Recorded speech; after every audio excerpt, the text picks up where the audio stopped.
views expressed on this program are those of the hosts, guests, and callers, and are not necessarily those of this station, its management, or other advertisers.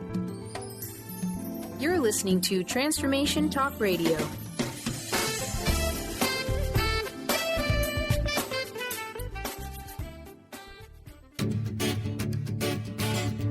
Get fired up for Spirit Fire Radio, your guide to practical mindfulness and meditation. Join hosts Tim Darter and Steve Kramer and discover how to add the mechanics of meditation to your day. Watch yourself connecting in a whole new way and find the amazing moments in life's routines that often pass us by. Add to your awareness with Spirit Fire Radio. Now here's your hosts, Tim Darter and Steve Kramer.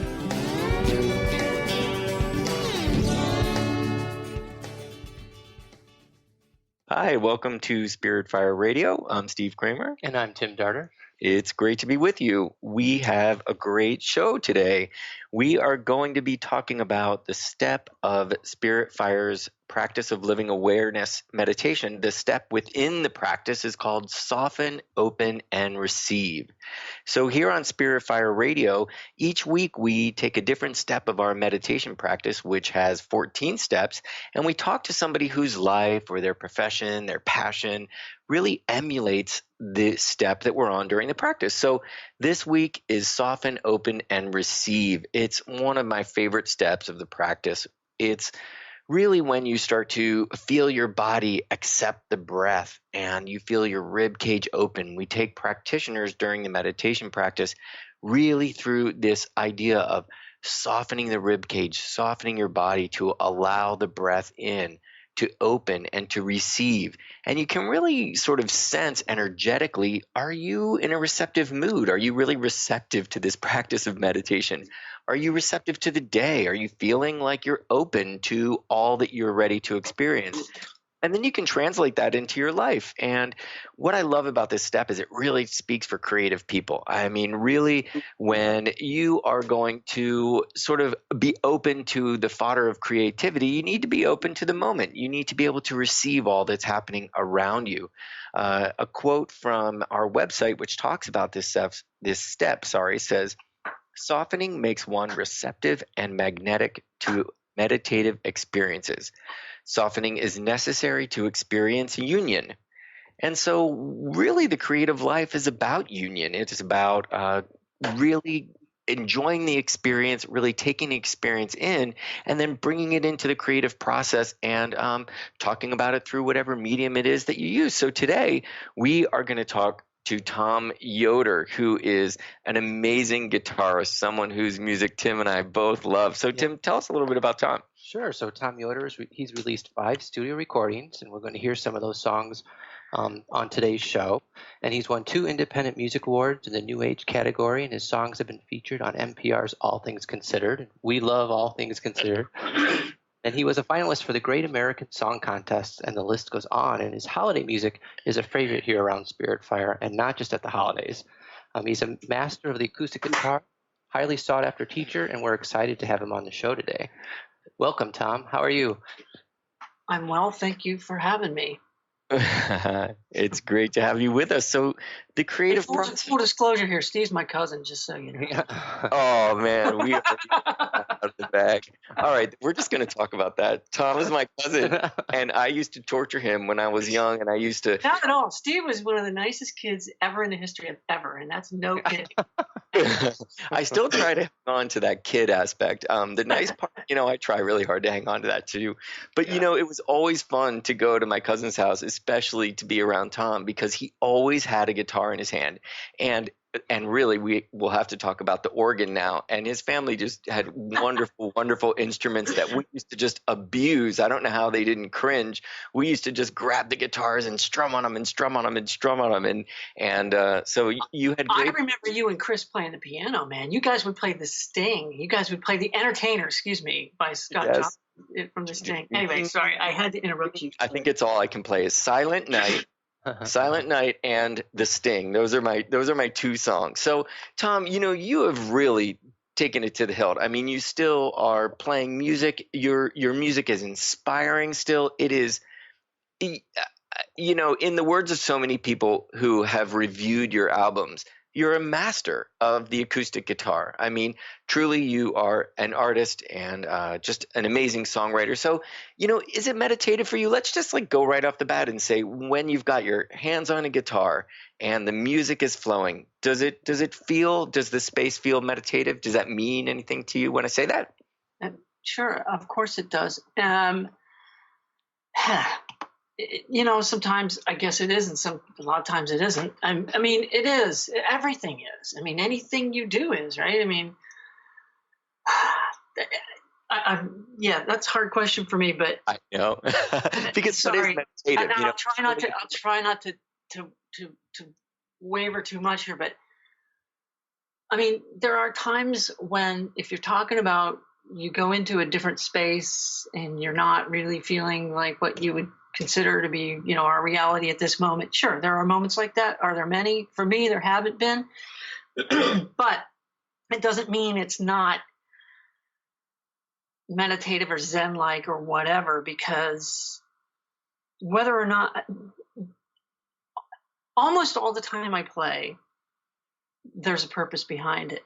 And not necessarily to make people this or that. I mean, it's a purpose for me, really. I might be practicing something, so focusing on a particular technique or trying to get a particular tone or write something or whatever. So there's always to me, how do I say it the right way? Almost always there's a goal behind it. Now, that's not always reached, and maybe you go off on little things here and there. But as far as practice is concerned, for sure, there's always a purpose behind it. And sometimes it can be very meditative. I think, though, in the classic sense that people think about, I pick up the guitar and I play and, and it gets me my mind off my work, and that's great. That's super. It is my work, among other, music is what I do. So in that sense, there's definitely a work aspect to it to me, but that is not a negative thing at all. I love it. And it's go ahead. Sorry. It's really poignant what you just said. I love what you just said, because there's a huge misconception about meditation. And I'm sorry to have just like put you right. No, let's go for it. Yeah. That question was such a loose question. But so many people sit down to meditate and they think, I'm sitting down to meditate and this is going to be such an amazing experience. And why am I not having this really amazing experience? My mind's going crazy. I feel worse than I feel worse than I did before I sat down to meditate. And this is supposed to be such an easy, sort of beautiful experience, and my mind's going crazy. And it is. The thing is, it is.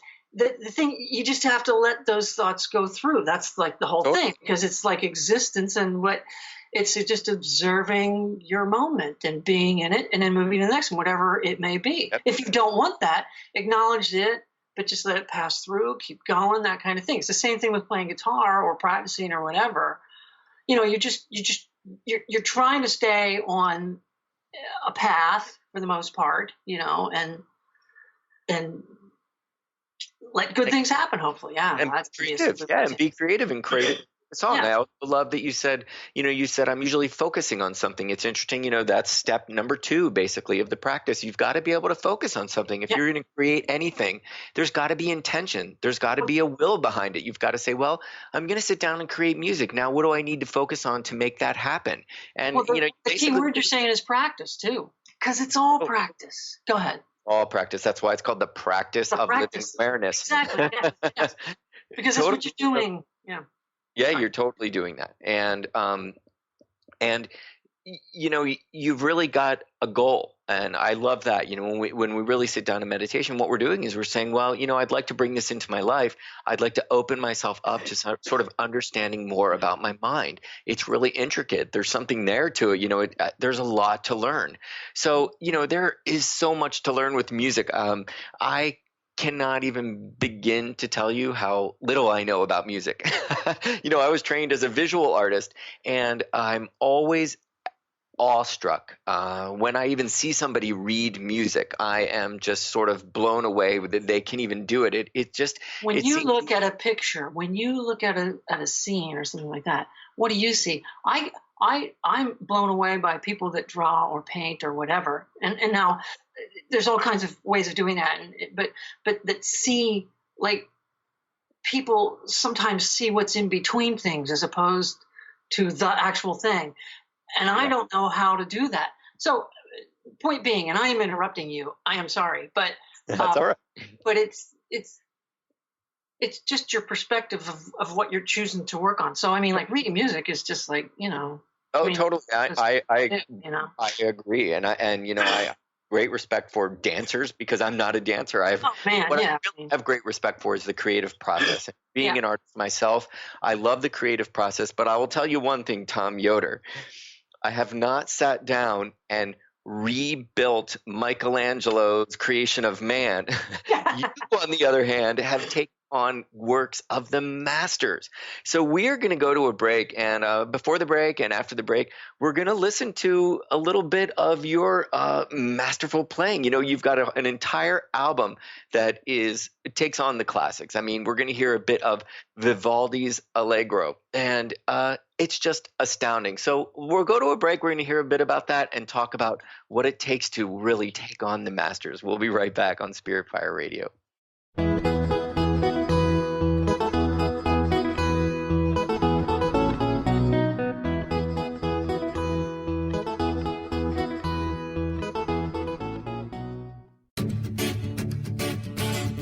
Hi, I'm Tim Darter. And I'm Steve Kramer. Join us on Spirit Fire Radio. Discover how to add the mechanics of meditation to your day.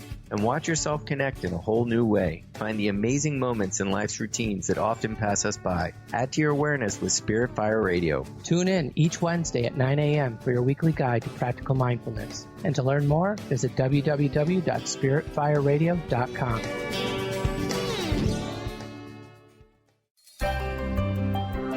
Shine On Radio. Find Your Shine with Kelly is the show that celebrates what makes you, you. Join co-hosts Kelly Wadler and Dr. Pat Basili as they break down how to brilliantly fuel and move your body and love what makes you shine. Kelly is a professional arts and wellness coach dedicated to helping brilliant women find their confidence, energy, self-love, and shine. Tune in to Shine On Radio with Kelly and find your shine on TransformationTalkRadio.com.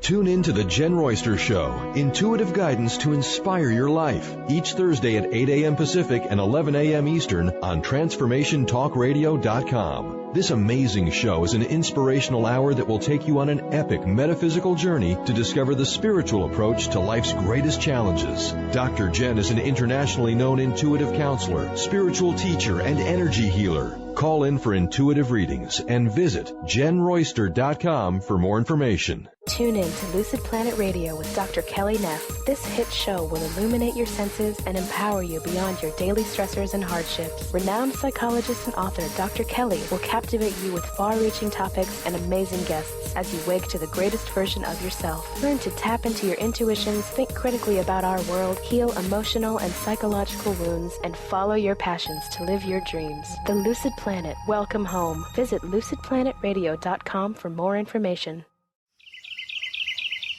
What if your body and mind were the compasses to the secrets, mysteries, and magic of life? Glenna Rice, co-host of The Questionable Parent, is inviting you to access all that is possible. Glenna is a 10-year certified veteran Access Consciousness facilitator who offers an amazing variety of life-changing classes and workshops. Work with Glenna from anywhere, with teleclasses and workshops all over the globe. To learn more and see Glenna's current schedule of events, classes, and workshops, visit glennarice.com.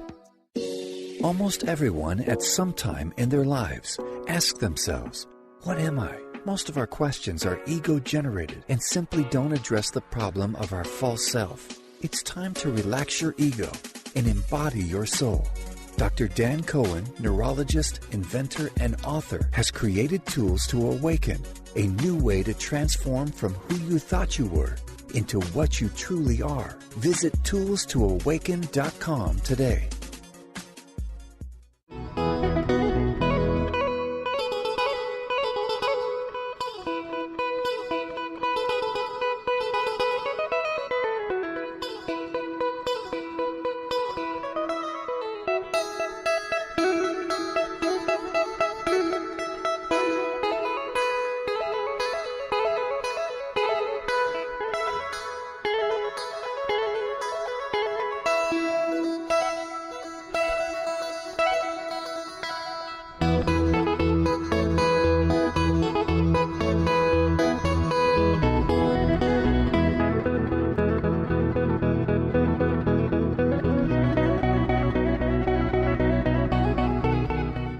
welcome back to Spirit Fire Radio, where today's guest is Tom Yoder.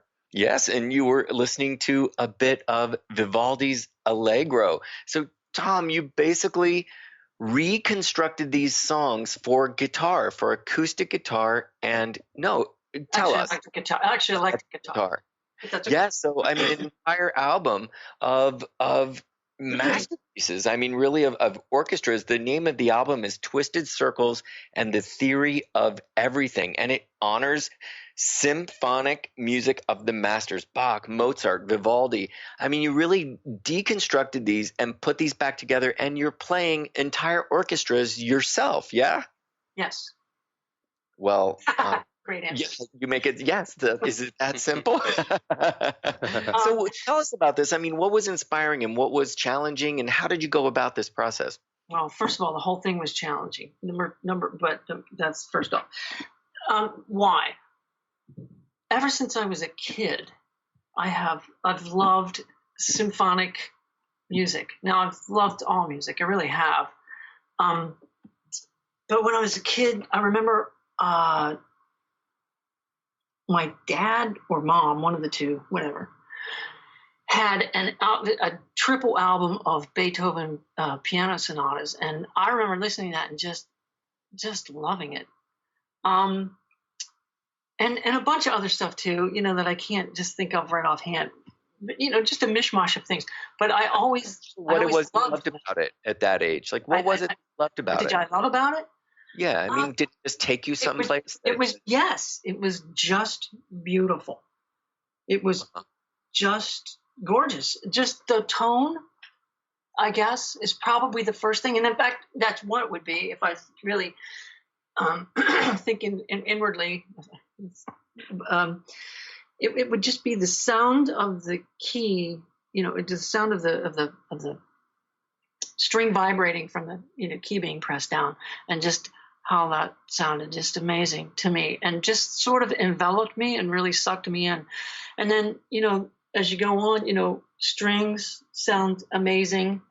And of course I loved all kinds of rock music and what, duh. But I won't get off here too much, but the whole thing about sound and everything, the reason I play guitar is there's a fellow named Mick Ralphs. He played in a band called Mott the Hoople. Then he later formed Bad Company with a guy named Paul Rogers.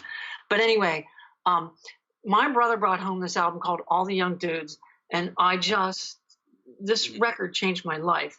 Several other ones too, but this one really did, because of the tone that Mick Ralphs had. So I don't want to go way off on that because I want to stay on what you're asking about. But even that song, if you think about the intro to that song, I mean, I'm just sort of hearing in my head, it's really dramatic. I mean, the sound is really, it is otherworldly. It really takes you somewhere. It really does. And tone does that to me. Tone does. If it's a beautiful sound, then I'm hooked. I mean, I'm a sucker at that point.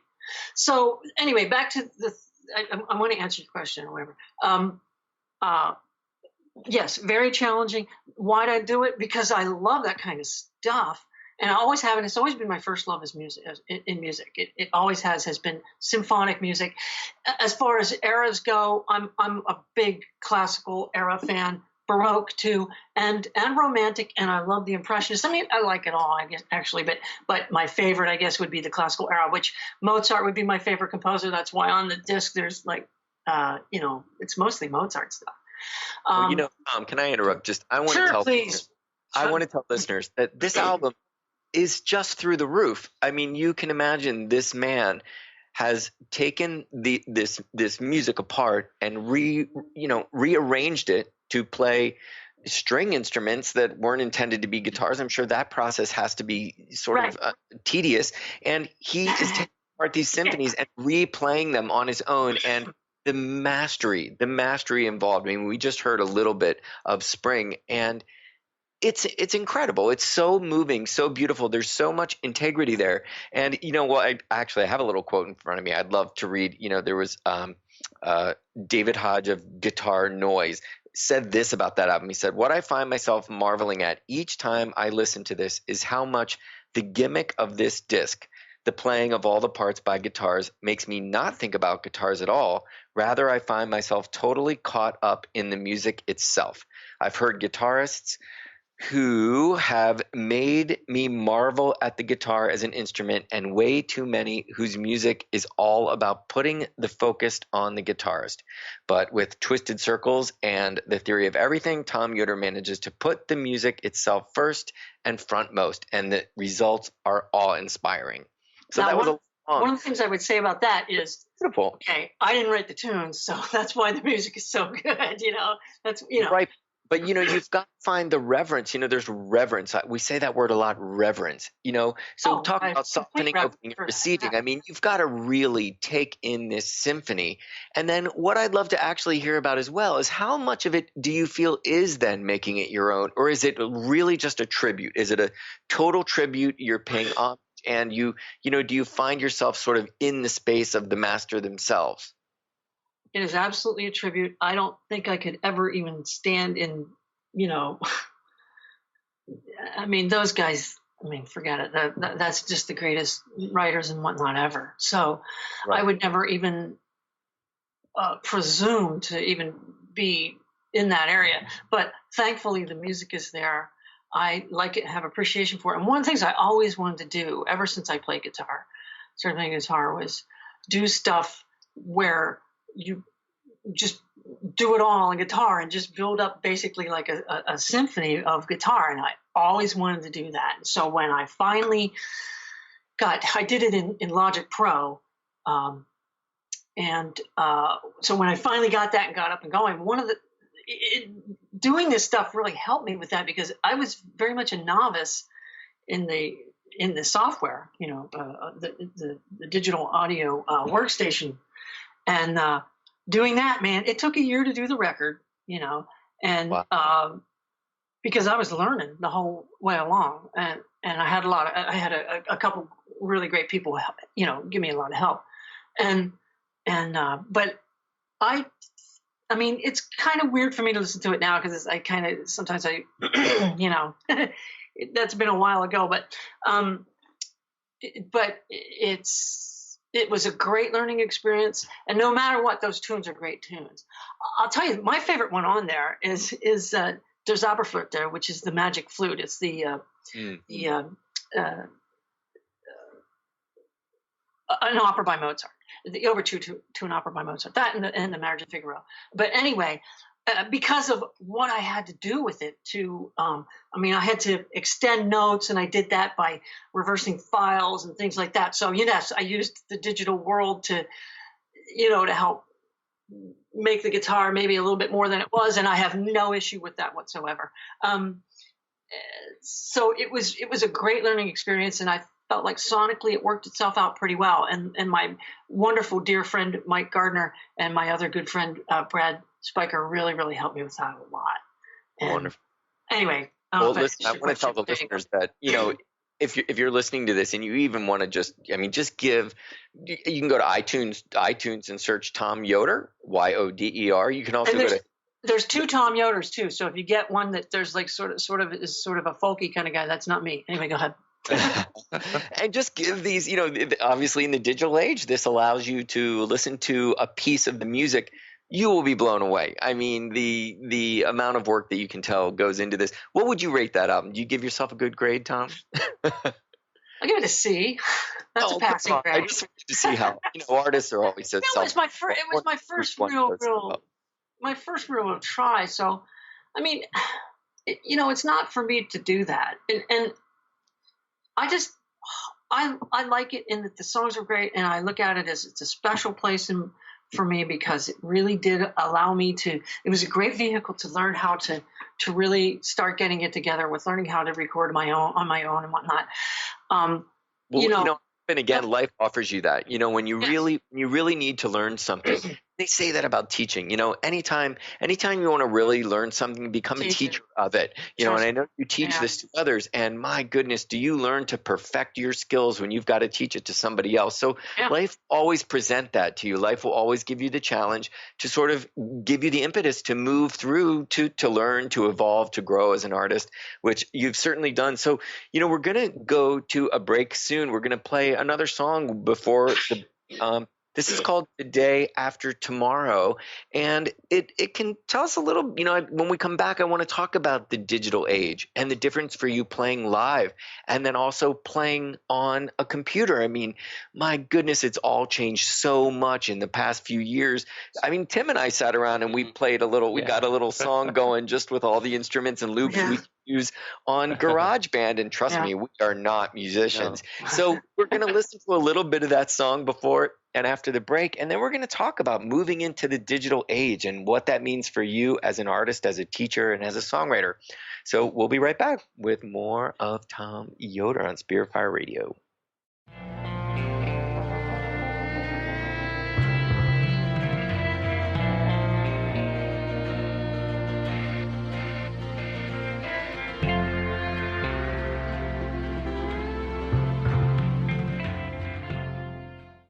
There are so many resources out there for meditation.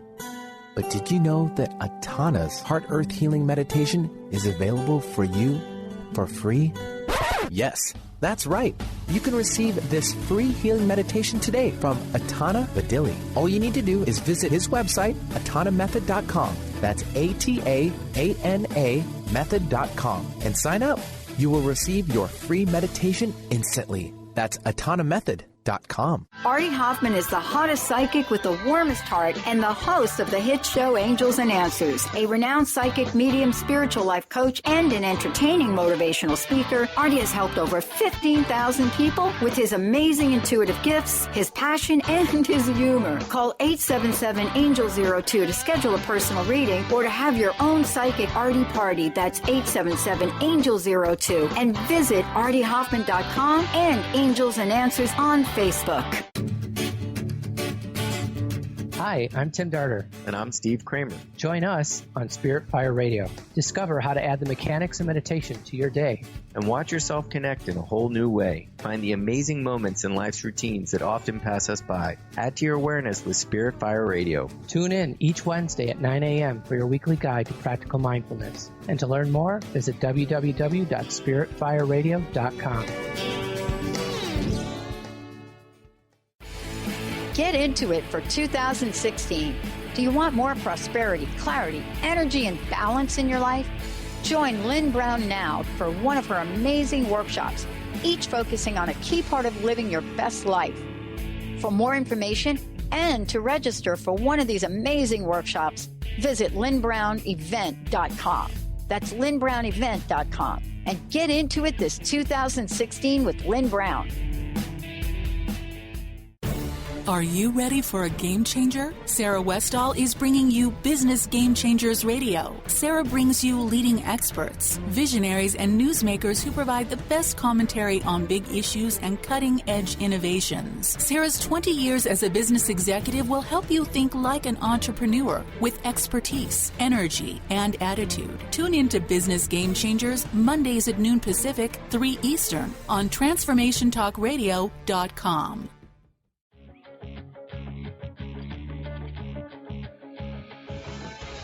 Hi, this is Leslie Fontaine, and my show is Sheer Alchemy on TransformationTalkRadio.com. When we're bogged down with our emotions, the hardships that plague us in our relationships, at work, our finances, we literally can't see the higher plane where we could be operating from. Tune in to Leslie Fontaine, Sheer Alchemy on TransformationTalkRadio.com.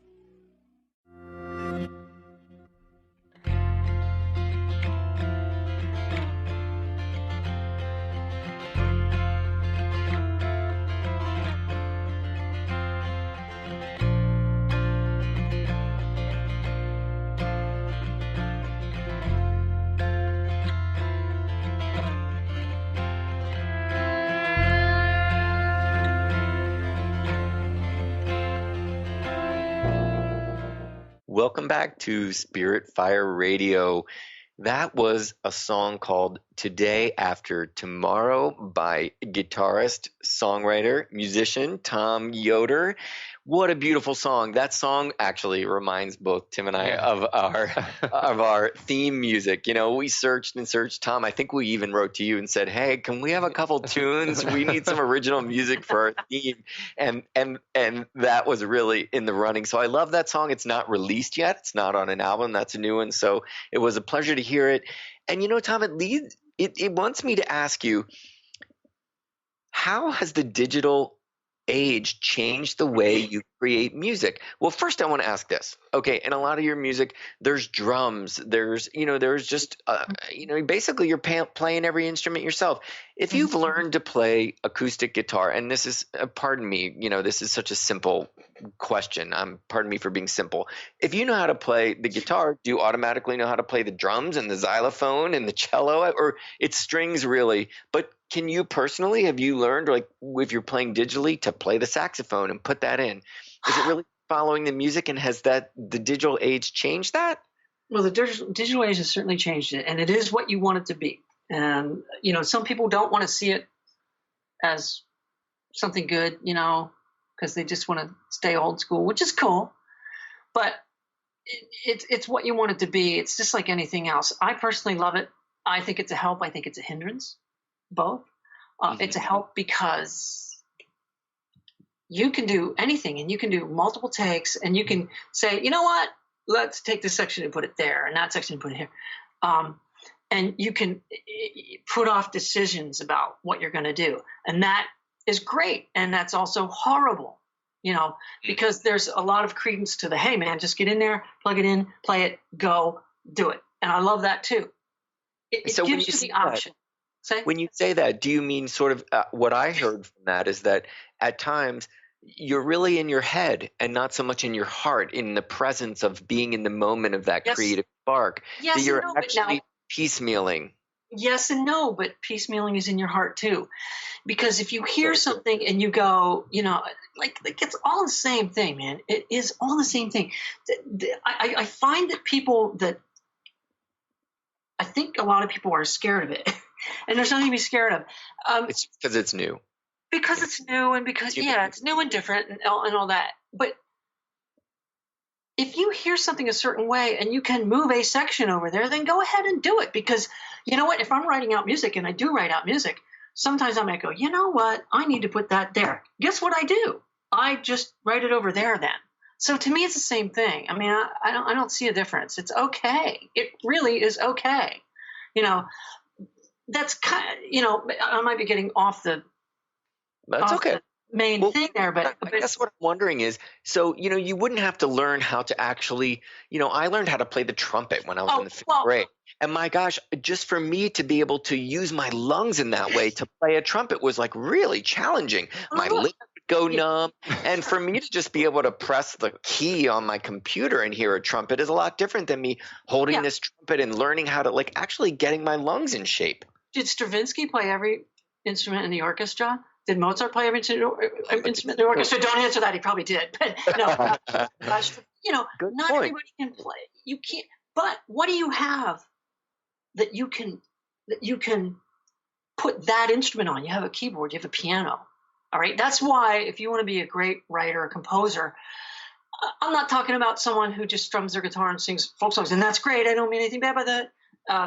But if you want to be someone who's a serious writer and whatnot, you need to at least have a working knowledge of the piano. You do, because every instrument of the orchestra can be fit somewhere on the keyboard, and therefore you can go, well, the trumpet part is this. Da, da, da, da, da. Here's the cello part. Again, because I really don't know about that. So every part can be fit on the keyboard, meaning you can find it on the sheet music, and you could take the saxophone part and play it on the keyboard. Yeah, because the piano's range is so great that it covers all the instruments that you would find in the orchestra. We can debate some things there, but right, okay. As more than a general rule, it does. Okay. So can the saxophone part be played on the guitar easily, or not so much? Yeah, it's really great. The saxophone, man. If you want to learn some just freaking killer licks, man, learn sax licks on electric guitar, man. Like Charlie Parker. Oh my gosh. Or in a more of a rock space, like Edgar Winter, or Eddie. oh God, I forgot his name. With the Stones forever. But anyway, just a lot of any other instrument that you can put on another instrument is good for you. But sax really translates to the guitar. It's hard in places, but there's a lot of cool stuff that really works nicely. Yeah. Well, the sax really made the 80s. I always kind of listen to what happened to the saxophone, in music that I listen to. It was everywhere in the 80s. There wasn't a single, even Bowie was using it. Well, he uses saxophone. David Bowie played saxophone anyway. I mean, he played sax on all his records in the 70s. Oh, really? The easy sax lines. He said, yeah. Oh. Hey, Bowie don't even get me started on David Bowie. Oof, man. Yeah. Hey, listen, wait, there's so much I want to talk to you about. I think we could do 2 shows because, Bowie and Prince both gone right next to each other. I mean, these men were musical geniuses.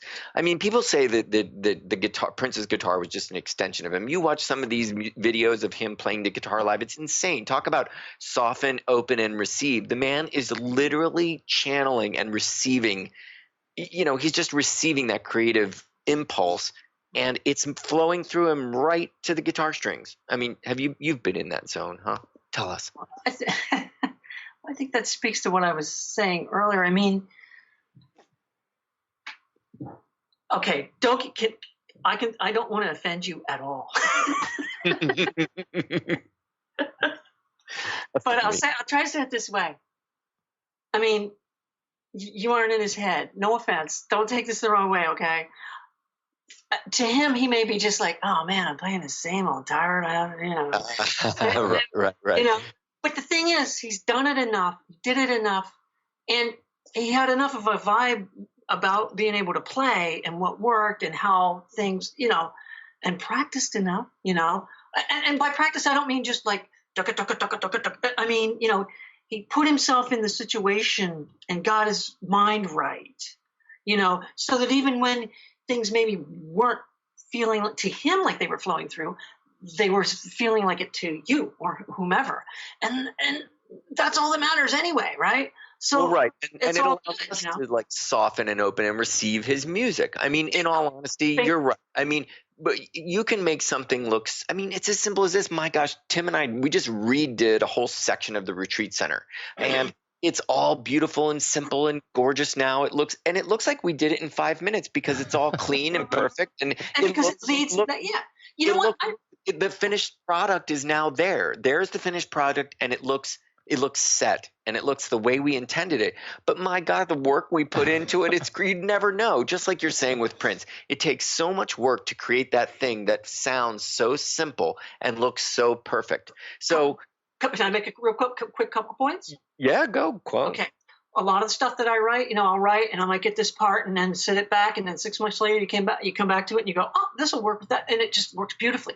I also read an interview with Sarah McLachlan who talked about every morning, and see, this is discipline and practice right here. She gets up and she gets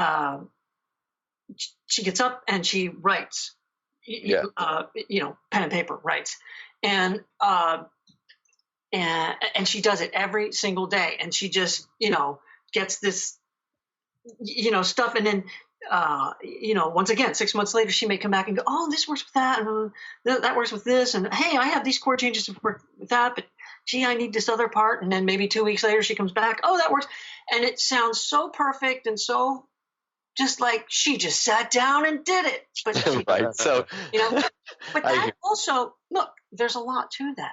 That's where someone who really works at something, someone who really cares about something, someone who can get themselves into a moment, who does have discipline and a love for something, that when they have these elements, and they're part of them anyway, that they can start putting them together, and it does make sense. Because if you look at it in terms of like a time thing, what is time anyway, right? I mean, we're looking at this linear thing going by, right? But is it necessarily that? I mean, if you look above time, if you could, right?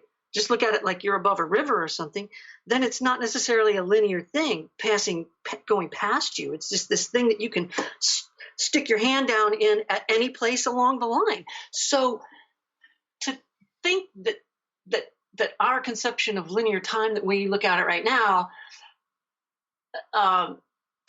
changes like what this section would be and what that section would be as far as like how could they possibly fit together. No, man. It's all part of you, and it's all part of the universal mind, if you will, and whatnot. So, of course, there's a nice flow to it because number one, you have someone who cares about it, someone that's working on it, and someone who's maybe obviously has studied it, whether it's in a formal academic setting or not, and that does their craft. And to me, that makes a ton of sense. Anyway, whatever. Well, it's a great point, and we say that to people all the time. That listen, meditation is a practice. You know what I mean? It's an experience. You know, it's not a thought process. It's an experience, but it is coming back to that experience again and again and relearning it, re-experiencing it, making it your own, knowing what it is you would like to create out of this experience and seeing that happens, which, you know, I hear that from you and great points. I love, you know, exactly time. You're talking meditation talk now. I mean, really, it's just, we are in a place where we can receive, we can be inspired, we can look at the world around us, as you say, and, you know, you heard a symphony and it just looked it sounded so beautiful to you. You were inspired and said, this is what I want to do. I want to create space. You know, I want this around me all the time, which was me too. You know, I see certain colors and I see certain textures because I'm a visual artist and I think, oh, I want to be around that beautiful color all the time, or I want to be around colors that inspire me and I want to be around I totally get it. Same thing. Mm-hmm. Well, you know, I'd love to come back to this thing of making it simple and that it's a lot of it, you know, really it is about work. It is about putting the time in. It's about knowing what you'd like to create, because I want to talk about your Christmas music. Sure. My goodness, you've got 2 full albums of Christmas music. Tim, hello. We listen to we listen to Christmas. A lot of our own albums. We create our own Christmas album every year. We're crazy. Hey, well, just so you know, Mel Torme and what's his name? Joe. I can't remember who co-wrote the Christmas song with him. That's terrible. I apologize. Anyway, they wrote that in July, just so you know. Yeah. There you go. Because Christmas happens year round. And there's nothing actually in the middle of summer pulling out Christmas music, because, you know, you don't sort of get all swept away with your own thoughts about Christmas. You actually can really listen to the music. And I think that's a great point. You're just listening to a nice melody or something that puts you in a happy space. And hey, man, God knows we need more of that. So I think that's great. Yeah. Totally. So, you know, we're going to listen to some of your Christmas music. I love it. It's so sensitive and just right on. Talk about making something sound so simple. So here we go. Some beautiful Christmas music by Tom Yoder.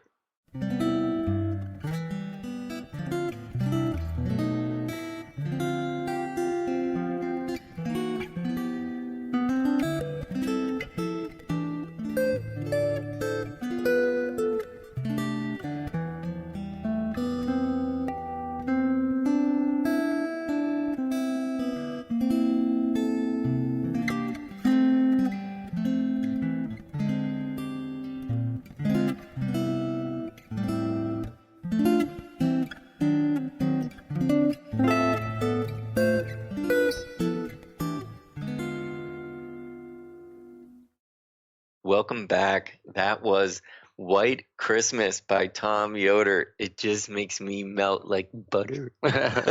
In that it's July. If it was December, I'd be freezing like butter. But it's so beautiful, Tom. What is it about Christmas that you love?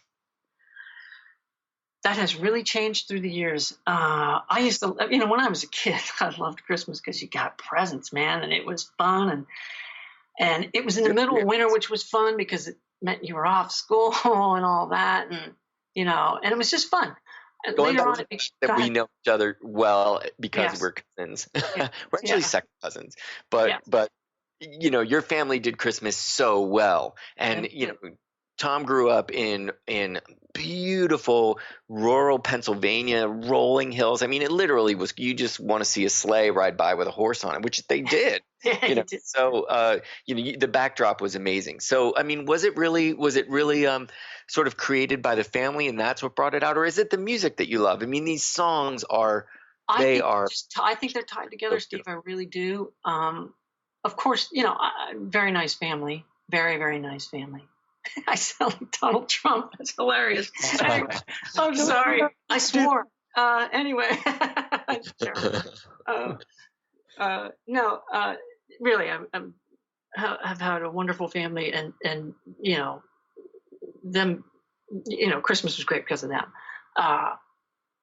But yeah, I always loved the music, just because you know what, it's almost like they're tuneful, it's tuneful stuff, easily remembered, and it's all, it's usually happy. There's a few little depressing ones, but that's okay too. And it just for a kid, you're really forming a lot of core memories that are, that you're going to have to go to the psychiatrist, for 15 years, later on to get rid of. No, I'm kidding. You know what I'm saying? I mean, it really does sort of help define you or what you see. I am very lucky that I've had very nice Christmases. I know there are a lot of people that it doesn't mean the same thing, and I wish it did. I mean, it certainly takes on a different meaning to me now. So is it sentimental then, why you created these albums, or is it in the music? You know what, sentimental, I'll tell you what, Steve, that's pretty good. I would say that's about as good an answer as there is. Plus, I like the music. But of course, doing the music and whatnot, there's a lot of sentiment in there. And there's a lot of, there's a couple things that really get me a little bit emotional in that. It really do. I don't know. I think I got the point across. I really do. I love the stuff. Yeah. The albums are just fantastic. The first one is feels really classic, and the second one are these really fun takes on Christmas music, and that's part of it. It is so fun to hear someone reimagine a song that you know so well, because you can really sort of get into the technique. You know the song so well, so even if you're not classically trained in music, you can hear somebody's interpretation and what it is that they are doing with that song, and right away oh, I love it, I hate it, why did they do it that way, oh, I wish that sound wasn't there, because you've got some sort of idea of what this song should be. So it really, talk about softening and open and receiving. You got to really go, all right, I'm going to open to this person's version of this song. And like anything. What am I getting from it? So I love that process of when a song so well that is sort of already in your cells is reimagined. Sure. It really does. It really does draw you right into the actual choices they've made, the choices they've made in instruments, in tempo. Has it been reworked to the point where you just, really? Is that like chestnuts roasting on an open fire? Well, okay. Now you picked that one. But that's the beauty of it, man. You got to let people be what they are, right? Yeah, you can't put someone in a cage. You got to let them, even just because their first album sounded like that doesn't mean their third album has to. But just as a quick note, you mentioned the Christmas song. I have an intro on that, and it's like, what the heck is this thing? It's actually the first verse to the song that nobody ever plays, but I did it anyway. So just so you know that. And it's right as rain, actually, right? Hey, man, it's Mel Torme. He was freaking brilliant. He was just brilliant. Anyway, he was they never play the intro to George Michael's Never Gonna Dance Again, Careless Whisper. That really pisses me off personally. Many standards, songs considered standards, a lot of them, they don't play an intro or a verse. It's just, I don't know, just how things evolved through the years, So it was really nice to find that, and I actually figured it out off of Mel Torme playing the piano on an old Judy Garland show from like the early 60s. And I found a tape of that and listened to it and was like, you know what, I'm doing this. This is cool. And so I thought that was sort of a unique angle on it. Another real quick thing about Christmas songs, you know what else they are, particularly from the 60s and whatnot, is some of them just remind you of like TV show themes, which I absolutely love. Like Andy Griffith or Leave It to Beaver or Dick Van Dyke. And I just, I try to pop stuff like it's in there. In fact, I do quote the Leave It to Beaver theme in there once. I do quote a Dick Van Dyke thing in there. So I like that kind of music, and it sort of puts me on the same sort of mindset. So just doing that was really fun. It was hard, but it was fun. I got to say I'm really sentimental about those times where we really had theme music. It seems like the creative spark is a little bit missing it, and I don't want to blame these young kids today. They just don't. Yeah, I sound like that. I sound like that. I listen to music today, and I just think, oh man, I don't know. This just really isn't inspiring me. What happened? You're right. Just get old. No, but then don't. Just the theme song from. Go find the stuff that inspires you. Because there's so much there. It's just, don't waste your time on it then, really. Oh, good point. Good point. Move on. Tim tells me that stuff all the time. And we're approaching the end of the show, and I just want to totally let people know. Go to either tomyoder.com. You've got another website. Do you want to say it, or do you want to wait till it's well, tomyoder.com, or I have my own personal page on Facebook, and there's also a Tom Yoder. I guess if you look under musician kind of a thing on Facebook, it's there too. And you can buy the CDs there. You can buy them from my website or at iTunes or at CD Baby. There's a lot of places. iTunes is iTunes. Always there. I think everybody's pretty much hooked up on iTunes. But it's a pretty good idea to get in there. Yeah. What? Go listen to some of these songs. They are just, really, you will be in awe at really, Tom, at your expertise on the acoustic guitar. It is really something. Is it still, before we get to the end, is that your instrument of choice, the acoustic guitar or the electric guitar? Man, it's guitar. Actually, most of the stuff I've done, in the last several years has been mostly electric, and I'm actually working on like a real shred tune right now, which is it's almost done. Shred, really sort of like Steve Vai kind of a thing, Satriani, Steve Vai kind of thing, and which I absolutely love, and that's the stuff I played for years. But I'm a guitar player, man. If I got to play acoustic to do something, I'll do it. If I'm going to play electric, I'll do it. If I have to play piano, I'll do it. Whatever. I'm a terrible pianist, but I can fake it. What? We didn't get a chance to talk to you to tell people about you as a teacher, but you are an incredible teacher. You've been teaching people for many, many, many years. You've been teaching guitar. That's right. And I have a website with a friend of mine called fretboardzen.com.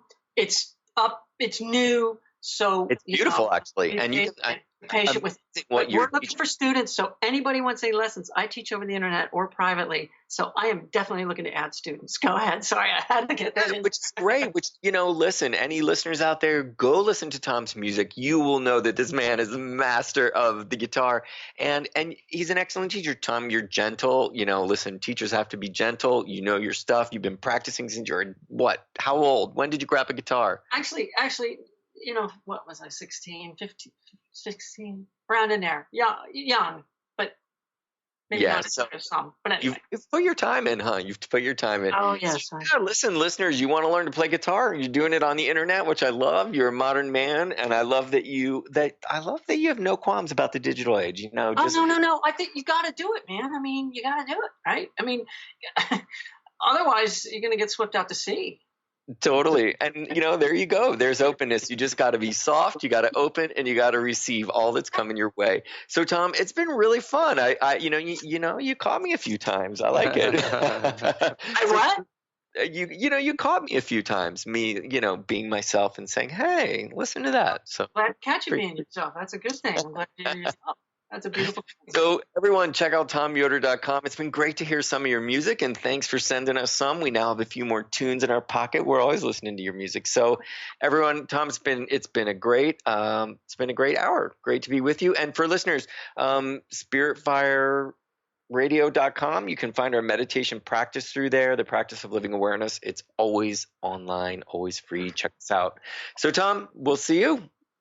Thank you very much. It was so nice of you to consider having me on. And I've really enjoyed it. So you guys are great. I really appreciate it. And I love what you're doing. And, cool. Thanks. So good for you. All right. Yeah, it's been a treat to listen to your music all week and more. All right. We'll see you next week on Spirit Fire Radio. It's been great. Bye. Thank you for listening to Spirit Fire Radio. Tune in each Wednesday at 9 a.m. Pacific Time, 12 noon Eastern, for your weekly guide to meditation and living with awareness. Join hosts Tim Darter and Steve Kramer and discover the ways that consciousness is being cultivated in everyday life. Connect to your day in a whole new way and find the amazing moments in life's routines that often pass us by. Add to your awareness with Spirit Fire Radio. To learn more about Spirit Fire, visit spiritfireradio.com.